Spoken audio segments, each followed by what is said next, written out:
Good day and welcome to another episode of My Dear China. What we're going to be discussing today is the propaganda program that comes out of the CCP, which is astronomical when it comes to budget and scope to which it operates. This year, it has been noted that the CCP boosted their propaganda budget 500%, from $10 million to $64 million per year, and with most of that propaganda focused against the United States. So there are three types of organizations paid for by the CCP to spread propaganda. To display to the world that everything is perfect in China. They are the shills, or global stringers as they're called, of which there are some 700. Some of those would be people like Guilo60, who's a Canadian, Cyrus Jansen, Lee and Ollie Barrett, Matthew Galat, Fernando Munoz Bernal, Daniel Dumbrill, Jason Lightfoot, Nathan Rich, Mario Cavallo, Max and Noelia, to name but a few. Many of these YouTubers have hundreds of thousands of subscribers, and their videos are fiercely promoted and commented on by nationalistic users. Now, the next group are the Wumao, or the 50-cent army, who consist of over 300,000 who post comments in an attempt to derail conversations regarding China on the internet. They get paid 50 cents per post in an attempt to debunk any conversation regarding the CCP. The last group, we are being told by the CCP, consists of over 2 million agents or influencers who live in countries around the world, engaged in interfering in all sorts of aspects of life in those countries, from scientific research, big business, real estate, education, and of course, politics. We have all seen the Chinese Foreign Ministry express hundreds of times how much they hate it when people interfere in the internal affairs of China. How is having 2 million Chinese agents involved in internal affairs of countries around the world not constitute interfering with those countries' internal affairs?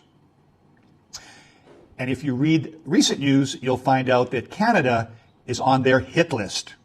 And our investigative governmental teams have found all sorts of examples of what the Chinese folks are up to, trying to infiltrate Canada.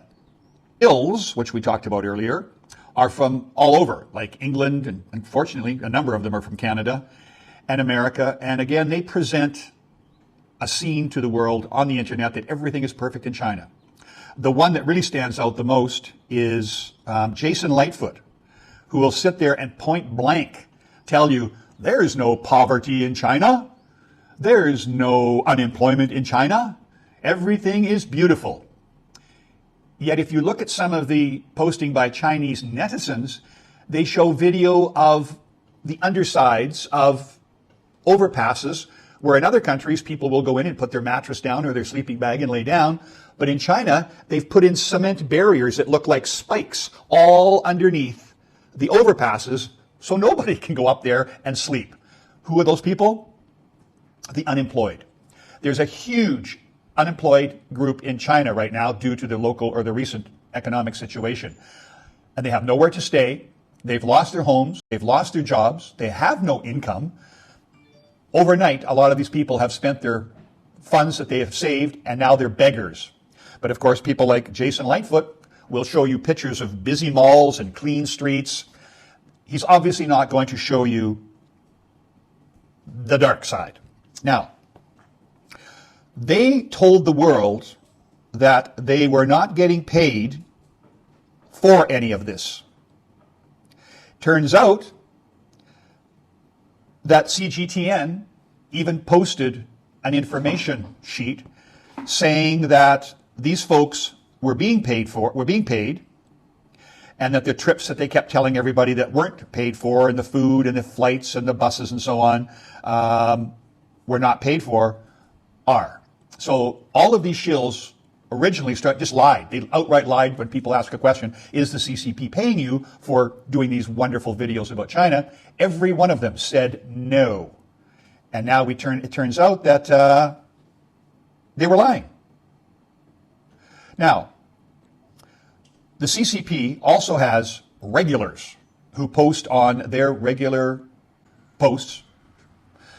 Same people, every day, every post, same people. CGTN, as an example, always has Anhui Sin and Li Jie. They post all sorts of stuff trying to debunk any negative information anybody posts. Now, here's the key factor. When you post a comment on a video, if a person posts after you, it moves you down in the posting list, and down and down and down. So there could be 10 people ahead of you, and you're now in the 10th position. The folks on Global Times that I mentioned, Anhui, and on CGTN, a guy named Discover China and Keton Pillow, their posts never move down. They are always at the top of the posting list. And if you post into that video, you go underneath them, underneath them, underneath them. Their post always remains in first place. So it's the first post you're going to read, and it's always the positive or the debunking of the part of the video, whatever the concept is. So that's how the propaganda is working. It would be nice if folks like Facebook and YouTube would do something about this. I turn on my YouTube to look at my family and what they're doing for the week, or getting information between relatives and friends, and I have to go through 20, 25, sometimes 50 CGTN propaganda videos that clearly state on them it's state-controlled media. I'm curious, why does state-controlled media have to put on a video about dragonflies, or state-controlled media about a panda eating a bamboo shoot? Doesn't that say something about a country when everything that's produced is operated by state-controlled media? And I have a little project for some of you Wumao out there. Please find me one example of Canadian propaganda, a video that clearly shows a piece of propaganda published by the Canadian government and put on the internet. Please find me one. I can spare you a lot of time. There's no such thing, because there is no budget in the federal government for propaganda. We don't need it in Canada. Thanks for watching, everybody, and we'll see you on the next video. Good.